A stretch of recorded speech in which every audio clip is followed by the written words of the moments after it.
All right, welcome to our first video lesson of this semester. We are going to continue on with plant anatomy. So this is 1.2, Introduction to Plant Anatomy. Your learning objective is that you'll be able to identify and describe the main parts of a plant and their basic functions. So why should we study plant anatomy? Why do we care? So understanding plant anatomy helps us comprehend how plants grow, reproduce, and interact with their environment. It forms the foundation for various fields like agriculture, horticulture, and ecology. And for plant organs, the ones we're going to focus on today are the three main organs: roots, stems, and leaves. Obviously, some plants have other things like flowers and whatnot, but the three main are roots, stems, and leaves. Each organ serves a specific function in plant growth and development. So we've looked at this image before, but we have all the really specific parts labeled. But here's our root system, here's our shoot, which is our stem, and then we have our leaves coming off of that stem. And another graphic, so root system, shoot system, and our leaves. So for root anatomy, we have the root cap, meristematic zone, zone of elongation, and the zone of maturation. So to start us off, we have the root cap that protects the growing tip of the root. So right here we have the root tip.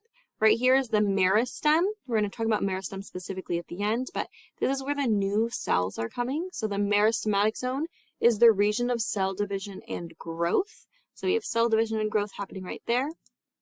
Then we have the zone of elongation. This is where cells lengthen, aiding and pushing the root through the soil. And then we have the zone of maturation, or differentiation is what it's called here. This is where each cell is getting its specific job. So it's going to turn into a root hair, or it'll be the epidermis, or it'll be a part of the vascular cylinder. And we'll get really specific in this as we go through the semester, but for now, just knowing the different zones. There's also two main types of roots. We have our fibrous roots and we have our tap roots. So fibrous roots, they look like little fibers. So thin roots that spread out from a plant's base. They help the plant stay steady in the soil and absorb water and nutrients from a larger area.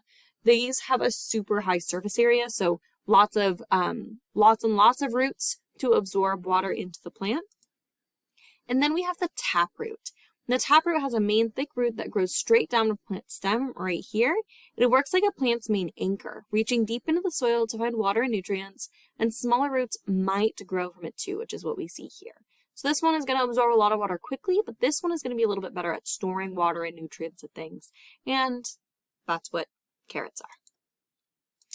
All right, stem anatomy. Stems have nodes, internodes, and buds, and then vascular bundles. So the node is the area where leaves and buds are attached. That would be right here for this stem specifically.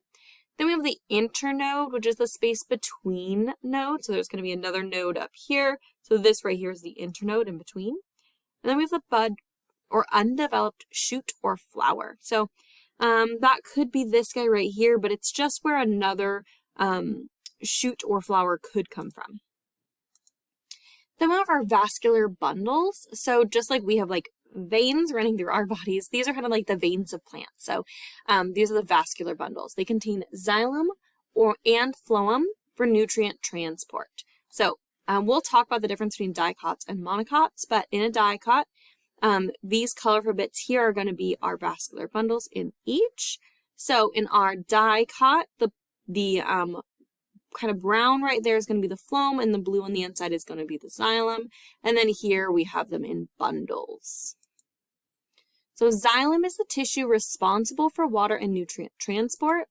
And then phloem is the tissue responsible for the movement of sugars and nutrients. So xylem, water, and nutrients, and then phloem is sugars and nutrients. And this is what it's going to look like under a microscope. And you can kind of see that shape right here in the monocot. That's what we see here. And again, here's our stem, internode. These are different nodes, and there's the little auxiliary bud. All right, leaf anatomy. Leaves have blades, petioles, mesophyll, and stomata. There's other things as well, but these are the big ones we're going to focus on. So for the leaf blade, in most plants, it's the flattened green portion of the leaf, so right here. The petiole here is the stalk that connects the leaf to the stem. And then this is like a cross-section of a leaf. Here's the top of the leaf. This is the bottom of the leaf. So the mesophyll is the tissue where photosynthesis occurs. So right here, so mesophyll is all right here. This is the epidermis of the leaf, the like outer skin. Lower epidermis, the outer skin on the bottom, and in between is the mesophyll. And these little green dots in those mesophyll cells are going to be the chloroplasts where photosynthesis is happening. And then stomata, so plants don't have lungs that they're breathing in and out, but they have stomata where gas can come in and out. So that's for gas exchange, and they're mainly found on the underside of leaves. So plants take in CO2 and then they release oxygen through photosynthesis. Plants also release carbon dioxide, but we'll talk about that later. All right, tissues in plants. We're going to start with the dermal tissue, and then vascular tissue, and then ground tissue.